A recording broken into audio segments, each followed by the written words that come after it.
嗨，大家好，我是躺平树。今天是2020年8月21号。这一期咱们聊一聊科技，聊一聊这个 A 股机器人第一股。这个宇树科技可以说让大家叫第二次大开眼界。当然呢，你也可以说是第一次大开眼界。看到宇树科技它是2020年8月11号上市的。那么我看了一下，这就3个交易日吧。让我仿佛想起了当年的10几年前的这个中国石油上市，它是开盘价好像1100块，不知道为什么要卖那么贵不太清楚。但是我今天看了一下，它的收盘价是672，3个交易日有多少人裤衩子都赔没了，我也不知道。但是我仔细看了一下，宇树科技，它不管割不割韭菜，人家反正没割穷人。也就是宇树科技，它割韭菜，它不割穷人，割的都是有钱人，这是怎么回事呢？我也大致的看了一下这个成交数据。2020年8月19号，万众瞩目的机器人第一股宇树科技正式登陆科创板，上市首日，这只代码688836的明星新股，用一组令人瞠目结舌的数字，给所有散户上了一堂生动的门槛教育课。宇树科技真的不割穷人，因为穷人根本买不起，而买得起的有钱人，仅仅第一个交易日就是19号那一天，买得起的人买了的人，就是那一天去买的，加在一起他们浮亏了15亿。有钱人的游戏所以说你没有钱，你不要闲吃萝卜淡操心，你想去赔你还赔不了。那么上市的第一天到底发生了什么呢？宇树科技的 IPO 发行价是150块8毛，科创板申购1000是每中1000是500股，500股，那你算一下成本，中签成本就是7万5，这个门槛不低对吧？你就是中了500股，你就要掏7万5去买。那这个很多人说了，那对吧？7万5还没有吗？虽然我已经很长时间没有炒股了但是我大概知道，就是那个科创板，就是现在的 A 股，你要想中签的话好像你必须你得有多少股的这个多少市值的科创板吧，你得持有这么多股份你才能去申购是吧？或许我的这个不太了解了因为它这中间规则一直在变，我们对吧已经10年不炒股了只看不炒，是不是申购这些规则发生变化了？也就是说你要想中500股，那你得有很多资产就像胡一静老师一样的，他买了很多这个科创板的股票，这个时候他才能去这个打新，有这资格，然后你才有可能中1000，但不一定能中得上所以说这个首先这个能去能中宇树科技的也不是一般人，好吧，我们就说是普通小散吧，拿7万5。但是真正让大家倒吸一口凉气的是开盘价，开盘价是1100元每股，这真不知道他为什么开这么高，不太清楚也就是说谁操控的，那这就是赤裸裸的操控1100块什么概念呢？你炒科创板，你买一手就是200股，那你最低买一手嘛，对吧？那就是买200股，那天开盘就是1100，那天开盘的时候有不少人去买，对不对？要不然你买不上呢，很多人就挂牌就挂1100，那么你买到一手花多少钱呢？那就要花22万，22万买一手200股，这哪是炒股这就是买了一辆 B 级车嘛，对吧？你要买2手就是2辆还不错的车，对不对？3手就是3辆车，这开什么玩笑当然了，宇树开盘1100然后就一路下滑。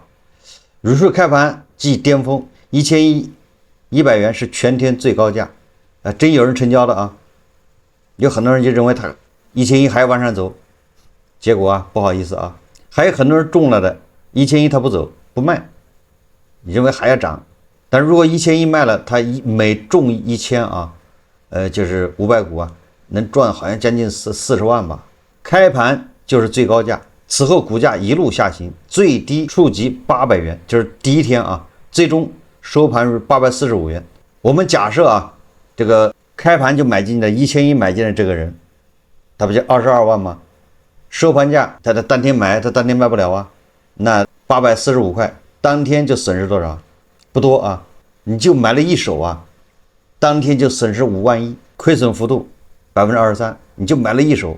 这时候那个中签的啊，150块中签500股的，如果是它中签成本是75400块嘛，按单日成交均价啊，那有人肯定是1100卖的，1100你不卖，那谁能买得到呢？是不是这个逻辑啊？有人1100卖的，有人800多卖的啊，那么按均价当天应该是903块钱，那么中签啊大概能赚37万5，也就小38万。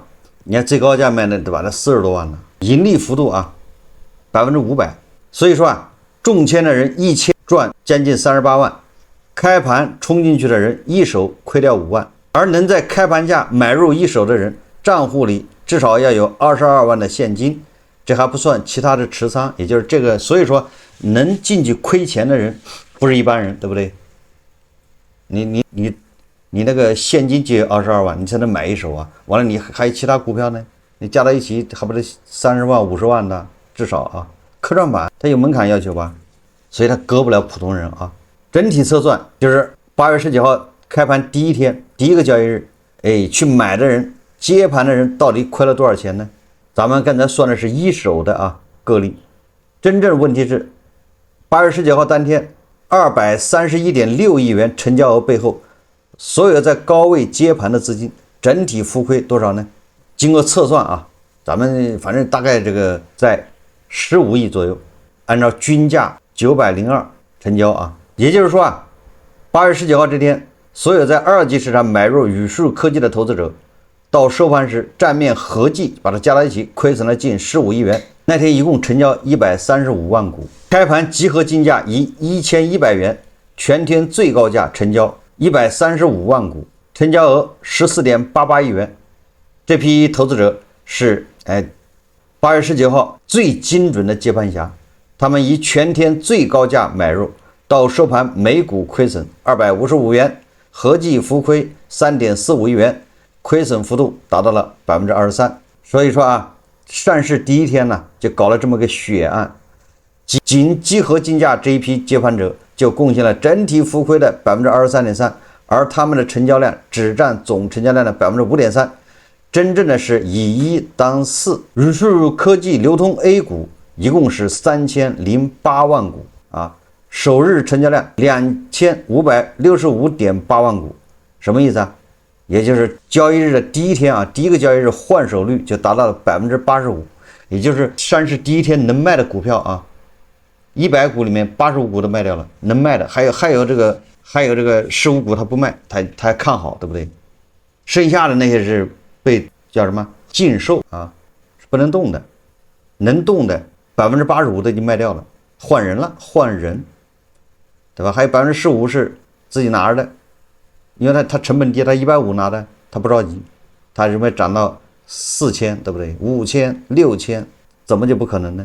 所以这意味着啊，流通盘中超过85%的股票在首日一手，几乎所有能在市场上买到的宇树科技股票都换了一批持有人。宇树科技本次网上发行共产生19414个中签号码，每股每签500股，网上发行量约970万股，中签者总成本14.64亿元。中签者的实际卖出价格无法精确统计，但可以用单日成交均价，就是902.6元作为合理估算。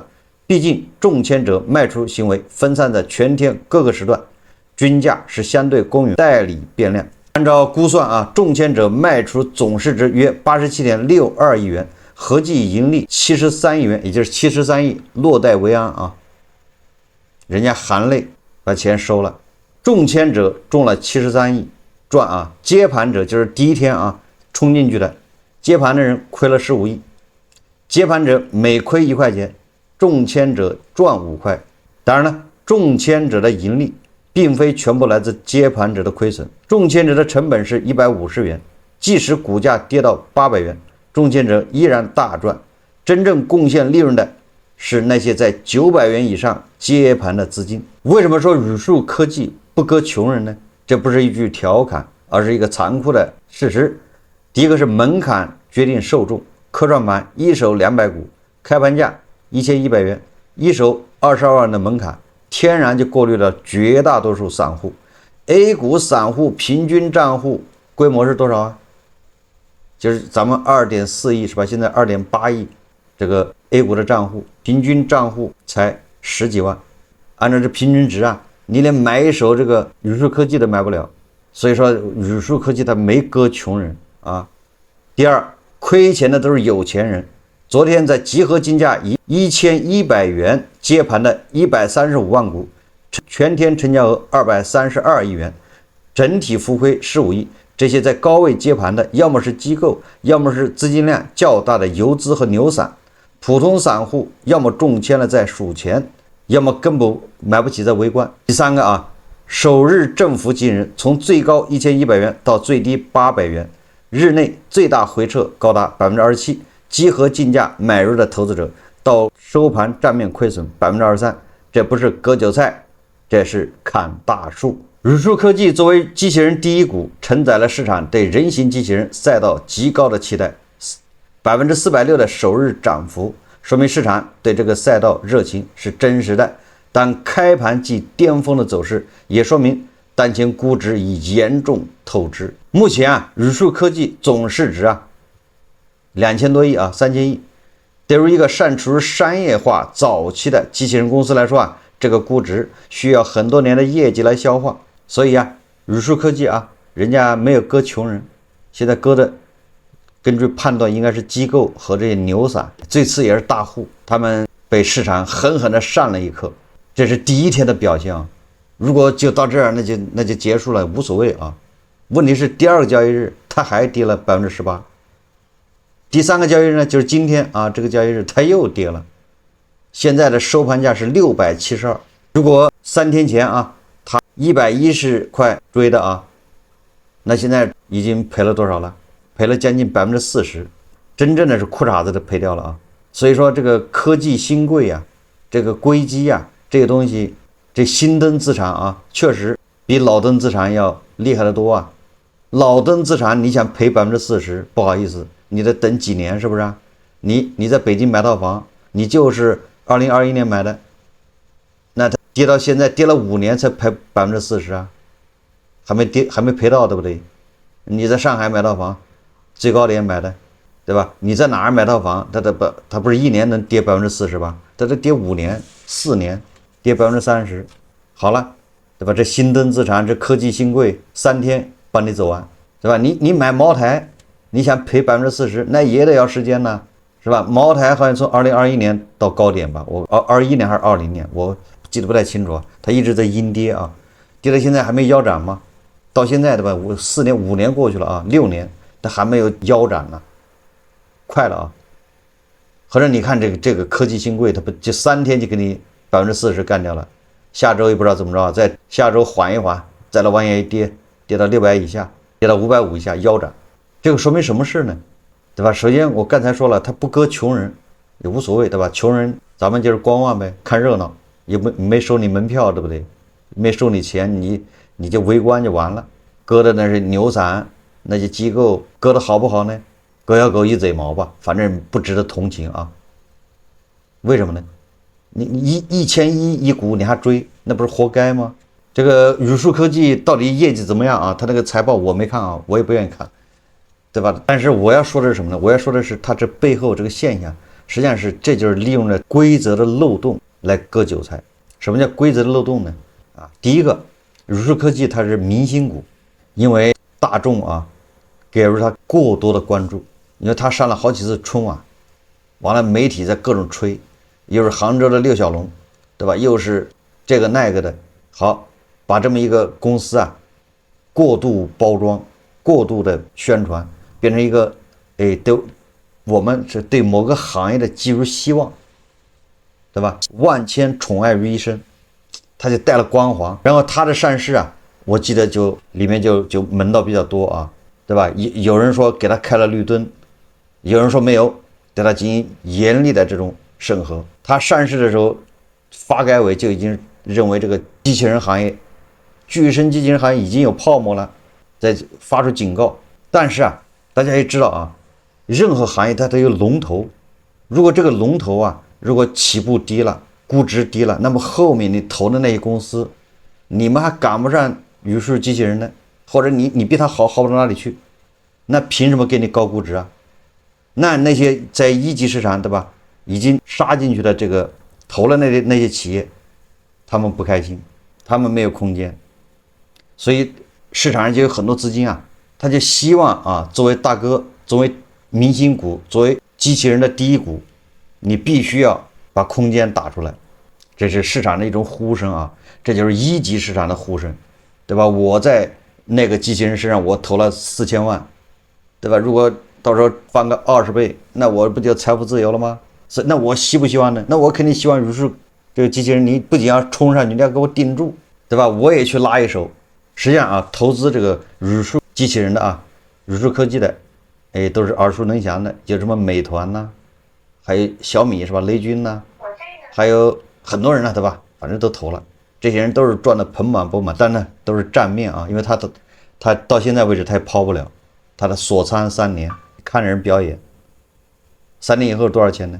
那是再说了啊，反正现在账面他赚了盆满钵满啊。所以这是第一个原因，就是说语数科技作为机器人的第一股，它承载了太多东西，既有我们啊对这个行业的期望，民族产业是吧？这个机器人要跟马斯克 PK 的，是吧？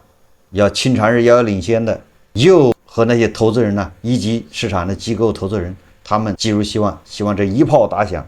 在这种背景下，正好有人就要利用这个规则的漏洞，什么漏洞啊？这就是我们以前一直在说的，就是融券做空被单向禁止。如果啊属于融券做空，那语数科技第一天它能1100开盘吗？那不是开玩笑吗？你1100开盘，人家多少人会去融券呢？去做空啊卖啊，恰恰对不对？把融券做空这个给它禁止了，那么人家就合理合法的割韭菜，怎么割啊？因为他一看这个筹码锁定性，也就是大量的筹码是被锁定了，冻结，对吧？能交易的筹码只有多少？只有3000万股，3000万股一共按1000亿一股，也不过是300多亿嘛。这个对那些机构来说，他们认为小卡拉米没事接得住，你都卖我也接得住。当然，这是对做局的来说啊，实际上到时候他接不接是另外一回事了。反正没人敢给他做对手盘，对不对？如果有人给他做对手盘，我能融券，那你就不知道我能融多少了，源源不断的往出卖。这个贝莱德不就说了吗？对吧？根本就买不完。那你这个做多的机构，你都买不完，对不对？你1000亿你买，源源不断的卖给你，所以他们利用了这个规则漏洞，一下给开到1000亿，一步到位，不知道套住多少人啊！后面恐怕就是中石油走势啊。我看今天疯狂炒作语数机器人入职什么哪个企业是吧？车企没用啊，因为你这估值太高了，你那点利润对吧？你那点销售额，你这完全就是一个还没有跑通商业模式的一个企业，居然估值这么高，这真的是叫玩世梦率啊！语数机器人对吧？我的印象中，他现在只卖给谁啊？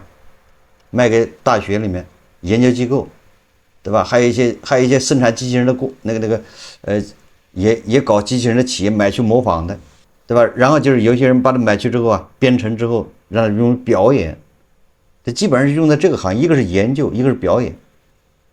而机器人真正的是吧？那它应用在什么企业、工厂，对吧？那等等那这还早着呢。也就是这是从这个它的应用层面它的应用场景来说，那从这个机器人的这个开发来说，那你这个现在还只是在一些动作，对吧？还没有到跟那机器人大脑还没关系啊。你是把它程序编好的时候，让它按照程序、按照剧本来动，对不对？真正的机器人是要做到，他看见什么，他自己会去想，会去思考，他应该做什么，是这样的吧？他通过他自己的感官看见、摸见、触到，然后他通过自己大脑去处理，他下一步要做什么？你这是两件事啊，对不对？我们说的机器人应该是这种有大脑的，能够自己思考的，对吧？能够至少在一定范围内他要思考，他要知道怎么处理这事情，怎么办。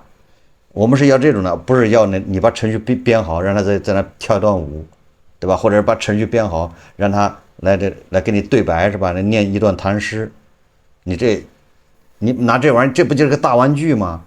这么个大玩具值这么多钱吗？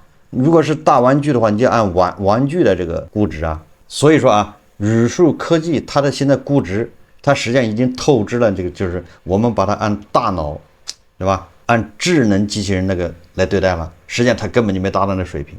那接下来明年后年能不能达到呢？如果达到了，对它相当于弥补上了；达不到，它的股价还要往下走。1000亿一股，实际上是考虑到它就是一个，对吧？能思考的、有大脑的机器人，它现在根本达不到，对吧？它早着呢。如果从卖机器人的收入来说，这个宇树它是一个季度比一个季度少啊。今年中石油为什么开盘48呀？也不知道为啥啊，也不知道谁给他定的。到现在是吧？这个中石油要传宗接代，好公司不等于好股票，好赛道不等于好价格。所以对那些啊，对咱们不参与红绿市场的无所谓了，是吧？你都不参与。对于那些啊已经参与红绿市场的，在里面乐在其中的人，你应该感谢贫穷，是因为贫穷保护了你啊，不是你的智商保护了你，是你的贫穷，对吧？你就根本买不起一手，所以说啊，你避免了挨这一刀。那不是你的智商在线啊，这韭菜割的都狠了。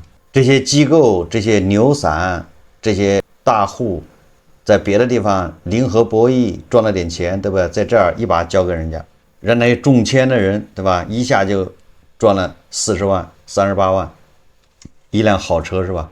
这个也是某种程度上也是一种财富的叫什么再分配吧？啊，割来割去，对吧？你割了别人，这里在这宇树科技这被人割一把，没毛病。这个宇树科技的创始人王欣欣是吧？哎，他也做了一天的首富啊。但这个是叫90后首富，在90后里面的首富，他做了一天啊，这个高光时刻，然后他的财富就不停的缩水，不停的缩水。我们再看看咱们的红绿市场，今天我看了一下啊，这红绿市场，尤其是这个沪指啊，感觉像那个快要死的人那个心跳一样啊，就一直在那个零轴那儿极力维持，这个就是想把这个压舱石啊要发扬到底。这个收盘啊，上证指数涨了0.04%，涨1.48点。你说昨天我记得也是啊，你说这个，对吧？为了全世界这个资本市场稳定，咱们也是操碎了心了。这个定海神针是吧？要稳得住。深圳成指呢，涨了0.87%，这个还涨得多一点是吧？121.39点。北证50跌了0.57%，科创综指跌0.05%。创业板指数涨1.43%，科创50跌涨0.04%，你看看啊，0.04、0.05、0.04都是0.04%啊！你说这精准控制啊，一举粉碎这个美西方妄图制造的黑色星期五，把它稳住了。而且今天啊，这个成交量已经到了1.89万亿，缩到2万亿以下啊，1.89万亿。这我记得这恐怕是半年以来吧，这最低的这个交易额了吧，极度缩量啊，说明什么？说明大家都非常看好，就不愿意卖呗，筹码锁定性良好，对吧？任你怎么整，我就是不卖，不卖那别人买不到，对不对？那只好是萎缩啊，交易量没有了。而且今天啊，2505家上涨，2862家倒车接人，稳了。就突出一个字稳，慢牛啊，突出一个慢字，每天就涨0.0几，跌也跌0.0几。反过来再看日韩股市啊，这个日韩股市啊，它是啊，主要是受昨夜美股的影响。今天收盘，日经225指数收跌0.3%，也是微跌啊。韩国 Kospi 指数收涨0.88%。